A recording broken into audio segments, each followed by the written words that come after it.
기도하겠습니다. 하나님, 감사합니다. 우리가 하나님을 아바 아버지라 부르고 하나님의 자녀로 이 가운데도 예배할 수 있음을 감사합니다. 교회를 섬길 수 있음을 감사합니다. 귀한 종들이 귀한 재능을 가지고 주 앞에 영광을 돌렸습니다. 주의 은혜로 하나님, 우리가 더 함께 얼굴을 맞대고 예배하며 주의 은혜에 감사할 수 있는 날을 속히 허락하셔서 하나님 영광이 되도록 도와주옵소서. 기악부의 활동을 통해서 주님이 더 큰 영광을 받으시고 저들의 앞날 걸음걸음 인도하사 가장 보람있고 선하게 사용해 주시옵소서. 말씀을 들려주시고 이 어려울 때 그 말씀 의지하여 주의 은혜로 승리하는 삶의 열매 맺는 하나님의 자녀 되게 도와주옵소서. 예수님 이름으로 기도하옵나이다. 아멘. 여러분, 나비 효과라는 말을 들어보셨을 겁니다. 미국의 기상학자가 한 말이었죠. 에드워드 앤 로렌츠라는 기상학자가 이 말을 처음 사용했는데, 사실은 이제 거기서 파생한 이 말이 나중에 경제적인 학 또 사회학적인 부분에서 굉장히 나비효과의 이미지 또 의미를 우리가 인용하고 또 확대했던 것을 보게 됩니다. 한마디로 말하면 이런 거죠. 지극히 작고 사소한 것이 나중에 커다란 효과, 어떤 커다란 영향력을 끼친다. 이게 이제 나비 효과입니다. 그런 나비 효과라는 말이 있는데, 1930년도에 이제 미국에 여러분 경제공황이 있었잖아요. 그때 어느 시골 시골에 있는 조그만한 은행에서 부도가 시작됐는데, 그것이 전 미국을, 전 세계를 휩쓰는 대공황이 왔다. 이런 이론이 거기서 바로 출발을 해가지고 오늘 우리에게 왔는데, 여러분, 우리 삶 속에도 사실은 나비 효과라는 게 있습니다. 오늘 저와 여러분이 여기 이 자리에 있는 순간, 여기까지 오는 모든 과정에서 누군가가 내게 영향을 준 게 있어요. 그때는 지극히 사소한 것이었는데, 그리고 그 말 한마디, 그리고 그 사건 하나가 지극히 사소한 것 같았는데 내 인생에 커다란 영향을 끼쳤던 것들이 있습니다. 우리가 그런 것을 보고 이제 나비 효과라, 우리 신앙에도 나비 효과가 있다는 거죠. 사소한 몸부림 같았던 기도와 말씀 앞에 엎드렸던 순간들이 어느 날 보니까 거기서부터 내 신앙이 파장이 일어나서 내가 믿음으로 성숙해지고 어떠한 시련과 도전에도 흔들림 없는 믿음의 확신 가운데 서가는 그런 계기가 된 사건, 말씀, 어떤 그런 뭔가 있었다는 거죠. 그런 것을 이제 우리가 나비 효과라 그럴 수 있습니다. 여러분, 오늘 저 이 본문을 보면서 그 나비 효과에 대해 조금 생각을 많이 했어요. 나비 효과가 우리에게 어떻게 일어나고 있는지, 무엇이, 어떤 게 계기가 되는지, 아주 오늘 본문 18장 내용이 사실은 이제 그런 내용이거든요. 바울이 고린도에서 전도하다가 브리스갈라 아굴라 부부를 만나고, 그 부부와 바로 앞부분에, 우리 본문 앞부분에 보면 이제 사도행 바울의 2차 전도 여행을 끝나고 와서 보고한, 안디옥 교회와 보고하는 그 내용, 그리고 오늘 본문의 내용은 알렉산드리아에 사는 아볼로라는 이 사람, 아볼로, 알렉산드리아 이 유태인과 브리스길라가 만나고, 그 만남이 어떻게 이 아볼로에게 영향을 주는지, 브리스길라와 아굴라가 아볼로에게 주는 그 영향, 세상 미미한 것 같은데 이런 것들이 선교에, 하나님 나라의 확장에 이바지했다, 기여했다, 그런 말입니다. 그래서 여러분 오늘 24절에서 26절에 보시면 아볼로라는 사람이 누구냐? 간단하게 소개를 하죠. 언변이 좋아요. 성경에 능통했어요. 그렇죠? 달변가입니다. 그래서 열심히 예수님에 대해서 증거도 하고 일했던 사람으로 소개를 합니다. 그런데 이 사람의 약점이 뭐예요? 세례 요한에 대해서만 알았어요. 다른 말로 하면 성령의 세계, 성령 세례, 이 부분에 대해서는 듣지도 못했고 보지도 못했다. 그러니까 좀 불완전한 복음이죠, 지금. 불완전한 복음. 그런데 그걸 열심히 하고 있는 그를 눈여겨본 브리스길라 아굴라 부부가 주목하고 그에게 복음을 정확하게 성령에 대해서 이야기를 해주고 이걸 받아들인 아볼로가 정말 더 힘있게 능력있게 하나님 나라에 쓰임받고 있는 것을 보게 됩니다. 역시 무엇이 중요할까요, 여기서? 여러분, 우리가 사소하게 넘어갈 수 있는 것인데 작은 만남도 소중히 여길 때 나중에 큰 파장이 일어나는 나비 효과를 보게 되는 겁니다. 브리스길라 아굴라 부부가 아볼로를 가르칠 수 있었던 게 뭡니까? 사실은 바로 그 앞부분에 보면 바울을 만나서 1년 6개월 동안 텐트를 제작하면서 바울과 함께 했던 그 기간이 있었어요. 그곳에서 그 바울로부터 브리스길라 아굴라 부부는 바울에게 제대로 된 복음을 들은 거죠. 그리고 그들이 아볼로에게 영향을 주고 있다는 사실입니다. 사랑하는 성도 여러분, 저와 여러분이 여기까지 오기까지 우리는 얼마나 많은 사람을 만났는지 모릅니다.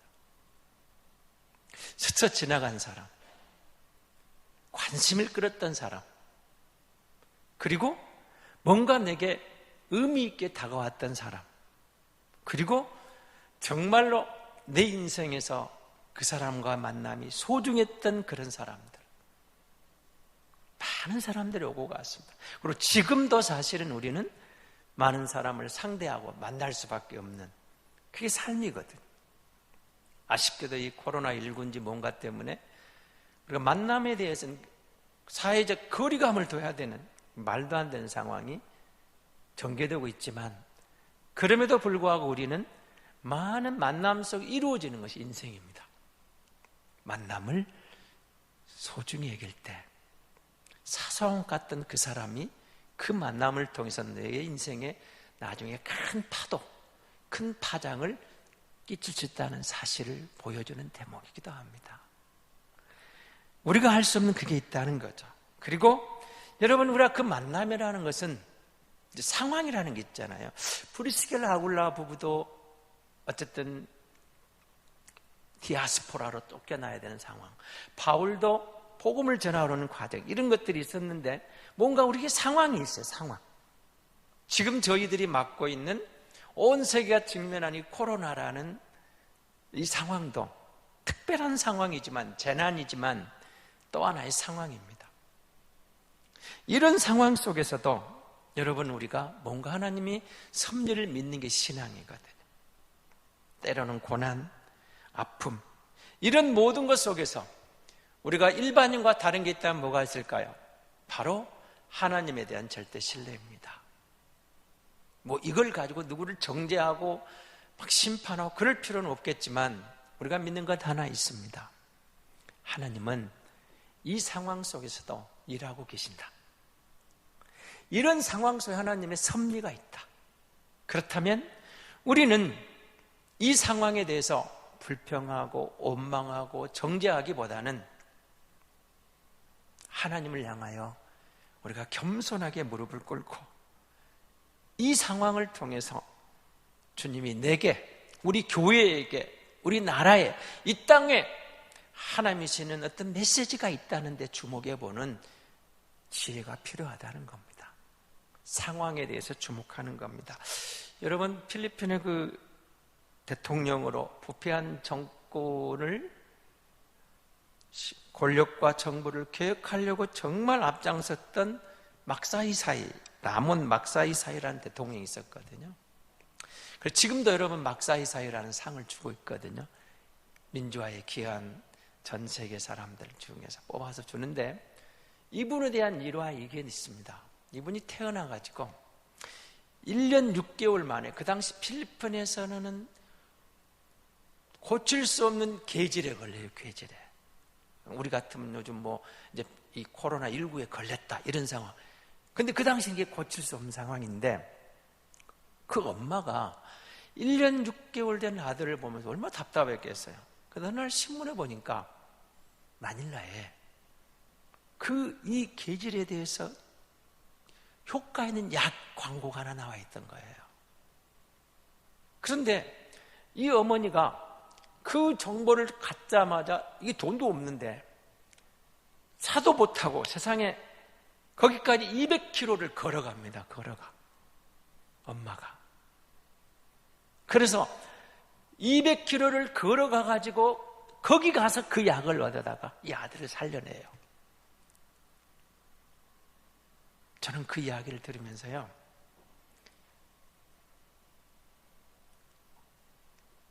1년 6개월 된 아들을 바라보는 엄마의 마음. 주변에서는 다 끝났다, 이제는 포기하라, 장례 준비해라. 근데 엄마는 포기를 안 한 거예요. 여러분, 말이 200km를 걸어가지, 여러분 200km가 얼마나 먼 줄 압니까? 차로 가도 2시간 이상 가야 되거든요. 걸어갔어요. 왕복 400km입니다.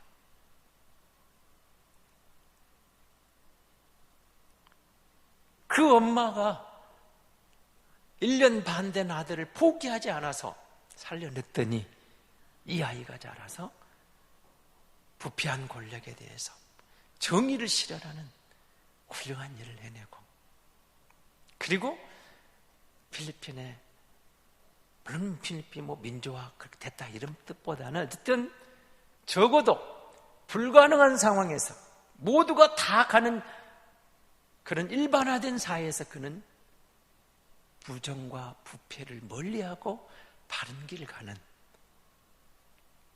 아름다운 위대한 지도자의 길을 걸어갔다는 사실이 여러분 얼마나 중요한지 모르죠. 만약에 이 아이가 1년 6개월 됐을 때 엄마가 아이를 포기해버렸다면 없잖아요.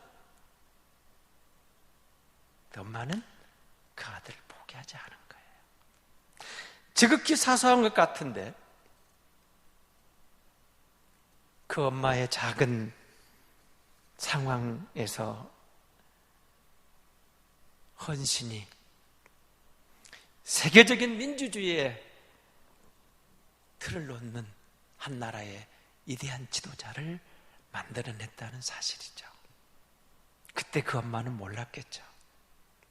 아무도 몰랐겠죠. 그렇지만 그 작은 날개짓이 나중에 큰 파도가 되어서, 풍랑이 되어서 위대한 지도자를 만들어냈다는 사실입니다. 여러분, 사람과의 만남을 주목해 보십시오. 어떻습니까?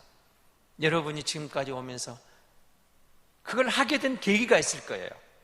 우리 악기부 같으면 내가 이 악기를 배웠던 계기, 저 같으면 제가 신앙을 하게 된 계기, 여러분 같으면 지금 여러분이 그 일을 하게 된 계기, 그냥 된 것 같지만 누군가가 우리를 인도했고, 그리고 누군가의 말 한마디가 그 일을 하기 시작했을 겁니다. 사실 저는 그냥 평신도 지도자가 되고 싶었거든요. 근데 저희 교회 목사님이, 성도들이 저보고 신학을 하라, 많은 고민이 있었는데 집에서는 난리가 났죠. 제 부모님은 안 믿는 분이었거든요. 그때 제가 기도하고 또 고민 끝에 신학을 해서 부족하지만 여기까지 오긴, 그분들의, 목사님의 말씀, 성도들의 말에 대해서 아무것도 아니었던 것 같은데, 그때는 쉽지 않은 결정이었지만 오늘의 제가 오기까지는 거기서부터 출발했던 겁니다. 거기서부터. 사람, 지금 만나고 있는 그 사람, 여러분, 우리가 주님 때문에 이 교회 안에서 만나는 사람, 여러분, 제가 광주 운성교회 왔기 때문에 만나는 사람, 광주 운성교회이기 때문에 우리가 만나야 되는, 주변에 있다가 만나는 사람들, 다른 데 있었으면 못 만날 사람들, 우연일까요? 아니요. 우연으로 그냥 스쳐 지나가 버릴 수 있지만 이 만남 속에서도 어쩌면 5년 후에 10년 후에 그때 그 사람과의 만남이 내 인생의 그런 날개짓이었구나. 작은 나비처럼 날개짓이었는데 내 인생이 이런 파장을 일으켰고 나를 이렇게 이끌었구나. 그분과의 만남이 있었고 오늘 이 일이 있구나. 이 열매가 있구나. 여러분, 그런 일이 가능하다는 겁니다. 그래서 믿음의 눈은 그런 겁니다. 만나는 사람을 봐하면서 여러분, 우리가 함부로 판단하지 않고, 왜 하나님이 이런 환경을 주셨을까? 왜 이 사람과의 만남을 주셨을까? 의미를 두고 우리가 돌아보면 분명히 그 만남 속에서도 하나님의 섭리가 있다는 것을 발견하게 되는 겁니다. 물론 여러분, 내 인생을 정하고는 여기까지 끄는 데는 여러분 또 많은 책들이 있잖아요. 책과의 만남, 상황과의 만남, 사람과의 만남, 책과의 만남, 존경하는 그 역사 속에 그 누군가를 통해서 그 한 구절이 내게 파장을 줬던 그런 것들, 이 모든 것이 오늘의 나를 만든 겁니다. 그냥 된 게 아니에요. 작은 날개짓이 오늘의 나를 이끌었다. 그래서 여러분, 오늘 본문을 보시면서 사람을 소중히 여길 줄 아는 사람이 돼야 됩니다. 많은 사람들이 그냥 외모만 보고 판단하려고 하는데 그렇지 않습니다. 그래서 주님이 유명한 말씀을 우리에게 주시잖아요. 말성경은 사무엘 선지자를 통해서 사람은 외모를 보지만 나 여호와는 중심을 본다. 여러분, 보이는 게 다가 아니라고 그랬죠. 근데 인간은 다 비교해서 돈 많은 사람, 힘 있는 사람, 그리고 뭐가 잘생긴 사람, 다 그런 데 치중을 해요. 하나님은 똑같다. 네 한 영혼은 똑같다. 네 안에 내가 너에게 맞는 한 인격을 줬다. 재능을 줬다. 가난한 게 문제가 아니라, 부자인 게 문제가 아니라, 잘생긴 게 문제가 아니라, 못생긴 게 문제가 아니라, 그 모든 상황 속에서 우리가 누군가 하나님의 작품이라, 이런 자부심, 잘났든 못났든, 가졌든 못 가졌든, 배웠든 못 배웠든, 여러분, 우리가 사람을 소중히 여길 줄 아는 사람이 돼야 돼요. 사람을 소중히 여길 때 우연히 이런 일이 이루어진 게 아니고 바울과 브리스길라 아굴라가 만남 속에서 얻은 게 있고, 브리스길라 아굴라가 아볼로를 만날 때 얻는 게 있었고, 그리고 그것을 통해서 하나님이 역사에 가신 이런 것들 말입니다. 그래서 여러분, 마태복음 18장에 주님이 이렇게 말씀하시죠. 10절입니다. 삼가 이 작은 자 중에 하나도 업신여기지 말라. 너희에게 말하노니 그들의 천사들이 하늘에 계신 내 아버지 얼굴을 항상 배움느니라. 좀 논란이 되기도 합니다. 우리에게 수호천사가 있냐 없냐. 근데 이 말을 보면은 여러분, 우리 각 사람에게 수호천사가 있는 것처럼 보이잖아요. 있다는 사람도 있고 없는 사람도 있고 많은 논란이 되는데 그런 문제는 여기서 안 다루겠습니다. 기회가 되면 나중에 다루고, 중요한 것은 소자 하나, 지극히 작은 자, 이름 없는 자 무시하지 말라. 사람이 소중하다. 외모, 지위, 능력, 그 사람이 갖고 있는 그 여행적인 그것 때문에 휩쓸리지 말고 사람이 소중하다. 우리가 그런 생각을 가질 때 여러분 작은 만남을 통해서 하나님이 뭔가를 관계를 이루어 가시고 또 그 만남 속에서 놀라운 역사를 이루어 가시는 하나님인 줄로 믿습니다.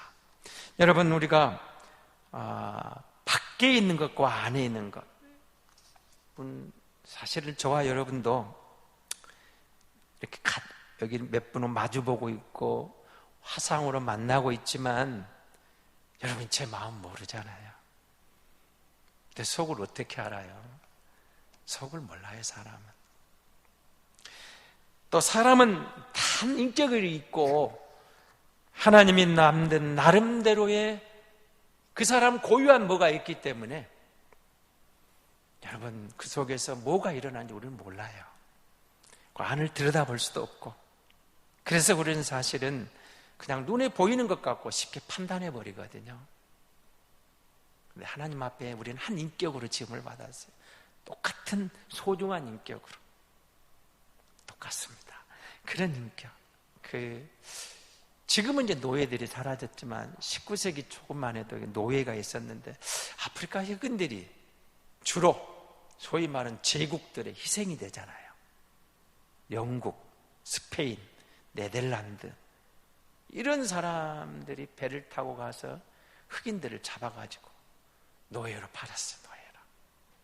그게 또 가장 남는 장사였거든요. 지금 같은 말도 안 되는 상황이지만 그때 그 나이지리아에서 에드자이라는 한 소년이 해적의 무리에서 잡혀갑니다. 그래가지고 끌려가는데 이 14살 될 때 잡혀가지고 시에라레온에서 또 그 서아프리카죠. 내려졌는데 거기서 어떤 선교사님을 만나게 돼요.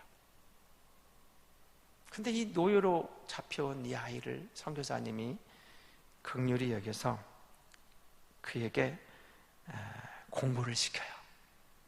그래가지고 자기 고국에 이제 영국에 보내가지고 신학을 가르치게 되는데요. 이 아이가 고국으로 들어와서 이런 일을 합니다. 아프리카 황무한 땅에 녹지들을 만들고 교회를 세우고 학교를 세우고 그리고 교육, 문화, 사회 모든 분야에 대해서 자기 고국 나이지리아를 새롭게 변화시키는 인물이 돼요. 그래서 이 사람을 보고 사람들이 나이지리아의 사도라는 별명을 붙여줍니다. 여러분 한 선교사가 노예로 끌려온 14살짜리 소년을 주목하고 자기 있는 걸 다 털어서 글을 사서 가르치다가 고국에 보내서 공부를 가르쳤더니 자기 나라로 돌아가서 자기 나라의 놀라운 개혁의 사도가 되었다는 사실입니다. 그냥 지나칠 수도 있었겠죠. 힘없고 여러분 노예로 팔려온 14살짜리 아이가 무슨 의미가 있었겠어요? 모두 다 돈 생각. 저거 팔면 얼마짜리? 그런데 선교사님 눈에는 그 아이를 보면서 그 아이에 대한 애정이 가고 소중히 여기는 마음을 가요. 그 아이를 통해 역사가 일어났다는 사실이거든요. 여러분 브리스길라 아굴라가 아볼로에게 준 게 뭡니까? 사실은 진짜 복음입니다. 그러니까 무슨 말이냐면 아볼로가 갖고 있는 복음은 사실은 반쪽짜리였어요. 그러니까 뭔 이야기를 하죠? 예수님의 관한 것, 그걸 설명하고 여러분 25절을 한번 보십시오. 그가 일찍이 주의 도를 배우고 열심으로 예수에 관한 것을 자세히 가르쳤어요. 그래가지고 요한에서 말하면 그거는 예수에 관한 것. 그러니까 이 아볼로를 브리스길라 아굴라가 데려다가 하니까 이제 28절을 보십시오. 뭐가 달라지는 거 보십시오. 이는 성경으로서 예수는 그리스도라고 증언하여 공중 앞에서 힘있게 유대인의 말을 이겼다, 이렇게 나옵니다. 자, 예수에 관한 것을 이야기하고 있던 아볼로가 예수가 그리스도라고 예수에 대해서 분명하게 증거하고 있는 거예요.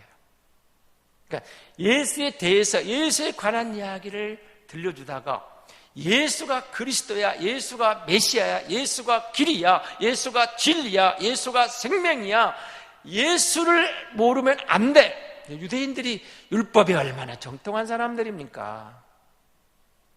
예수에 관한 것 갖고는 공경이 차게 됐는데, 예수님이 바로 그분이야, 예수님이 바로 메시아야, 예수님이 바로 그리스도야. 여러분, 복음을 제대로 아니까 힘이 있었던 거야. 유대인들이 와서 어떤 소리를 내도 복음을 제대로 알고 있으니까. 여러분, 우리가 그렇습니다. 복음을 소중히 여길 때 아무것도 아닌 것 같지만 이것이 누군가에게 큰 파장을 일으킵니다. 복음이 능력이거든요. 복음. 정말 예수 그리스도를 제대로 알면 그 인생은 반드시 가치 있게, 의미 있게 가게 돼 있습니다. 저는 확신합니다. 많이 못 배워도, 뭔가 없어도, 있는 그 자리에서, 있는 그대로를 통해서도 예수가 내 안에 들어오면, 예수를, 그리스도를 만나게 되면 여러분, 그 일생의 가장 큰 버튼 포인트가 되고 능력이 되고, 작은 나비 날개짓이 인생의 큰 파도를 일으키는, 인생의 변화를 주는 큰 풍랑을 일으킬 수 있는, 폭풍이 될 수 있는 능력이 예수에게 있다는 겁니다. 예수가 누군가, 복음을 알 때 그런 거죠. 요한의 세례만 할 때는 예수에 관한 것만 말했어요. 그러나 이 복음을 받고 제대로 된 복음을 듣고 보니까 예수가 그리스도다. 여러분, 예수를 제대로 만나면 저는 늘 강조하는 게 있어요. 우리가 예수를 제대로 만나면 우리는 세상에서 뭔가 달라요. 다르게 돼 있습니다. 달라질 수밖에 없어요. 예수님을 제대로 만나고 보면 이 복음을 통해서 내 안에 복음이 있는 것을, 내 안에 그리스도가 있는 것을 드러내게 되는 거거든요. 그러니까 세상과는 달라요. 이전과는 달라요. 달라도 한참 다르게 돼 있어요. 예수를 제대로 만나게 되면. 그리고 고난 속에서도 여러분, 복음을 제대로 알게 되면 고난 가운데 드러나요. 여러분 보세요. 선진국이라 하지만은 우습잖아요. 뭐 대단한 것 같았는데 똑같더라고요. 사재기 아니라고, 줄선이라고, 서로 뺏어가려고. 그 상황은 똑같아. 다른 게 뭐가 있어요, 그들이. 오히려 대한민국을 보고 이대하다, 이상한 나라라고.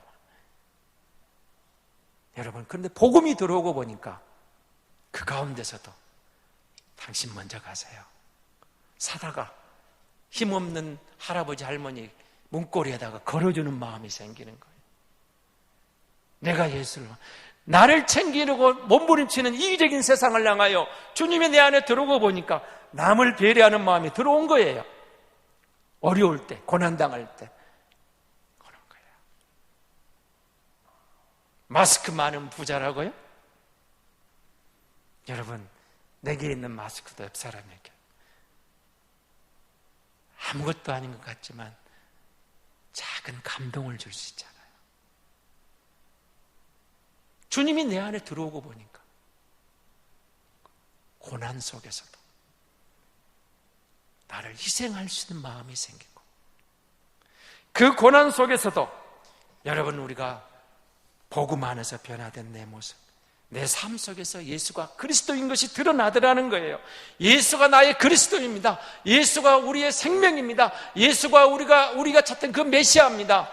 유대인이 복음의 율법을 알면 무슨 의미가 있겠어요? 그냥 예수가 그렇다 확신 있게 말하니까 그들을 이겼던 겁니다. 사랑하는 성도 여러분, 어려운 시국에 우리가 서 있습니다. 그렇지만 이때 우리가 하나님 앞에서 내 믿음이 어디 있는가 한번 돌아보는 기회가 되었으면 좋겠습니다. 이때 우리의 작은 믿음의 날개짓이 어쩌면 훗날에 간증이 될 수도 있을 것입니다. 제가 정판술이라는 집사님 한 분만 소개하고 마치려고 합니다. 이분이 미래산업이라는 기업의 회장님이신데, 최근 이야기가 아니고 좀 한 10몇 년 전 사건인데요, 카이스트에다가 여러분 300억을 기부를 했어요. 지금도 여러분 300억이면 작은 돈이 아니지만 2000년대 초면은 어마어마한 돈입니다. 그래서 기자가 그분을 이렇게 질문을 합니다. 어떻게 해서 이렇게 큰 돈을 기부할 수 있습니까? 이분이 이 말을 합니다. IMF 때 정말 힘들어서 받아야 하고 기업이 너무 어려웠는데 지나가는 한 사람이 오더니 뭔가 가르쳐주고 자기들의 회사의 난제를 풀어주니까 그 위기를 극복해갖고 이 사업이 번성해서 오늘 우리가 지금 많은 돈을 벌었습니다. 그래서 그분의 은혜에 감사하는 마음으로 이 카이스트에 이 돈을 기부하게 되었습니다. 찾아봤더니 그가 누군가 했더니 사실은 카이스트 교수님이셨어요. 이광영이라는 교수님이었는데, 이분이 지나가다 보니까 그 미래 사업을 보면서 자기가 외국에서 배운 그 기술을 가지고 좋은 뭐가 될 것 같아 들어가서 그렇지 가르쳐줬대요. 그냥 공짜로. 그래서 물어봤어. 왜 그렇게 그냥 가르쳐줬습니까? 교수님에게 물어보니까 이렇게 말합니다. 사실은 저는 참 어려운 가정이었던 유학을 갈 기회가 없었는데 국가가 저에게 돈을 줘서 유학을 보내줬고 내가 배워왔는데 그 배운 것에 감사하고 생각하고 있는데 어려운 회사를 보니까 그냥 도와주고 싶었다는 거예요. 보십시오. 그냥 사소한 것 같잖아요. 내가 국가에 받은 것에 대해서 감사하는 마음이 생기니까 어려운 기업에 그냥 도와주고 싶었고, 도움을 받아서 회사가 살아나고 보니까 다시 수백억을 기부하고 싶은 마음. 여러분, 이런 게 나비 효과라는 거거든요. 작은 선행이, 작은 관심이 파장을 일으켜서 큰 열매를 맺는 겁니다. 오늘 주어진 우리들의 만남, 사랑, 은혜, 이 모든 것을 소중히 여길 때 우리가 작은 곳에서부터 우리가 기대할 수 없었던 큰 효과가 나오는, 나비 효과가 나오는 줄로 믿습니다. 사랑하는 성도 여러분, 지금 어떻게 시간을 보내고 계십니까? 있는 자리에서 하나님께 조용히 무릎을 꿇어보십시오. 그리고 여러분, 교회 혼자 나와서 기도하기 참 좋잖아요. 기도실에 하나님께 무릎을 꿇어보십시오. 우리가 이 길을 복음으로, 기도로 작은 몸짓만 할 때 훗날에 이 위기가 전화위복이 되는 놀라운 효과가 나타날 줄로 믿습니다.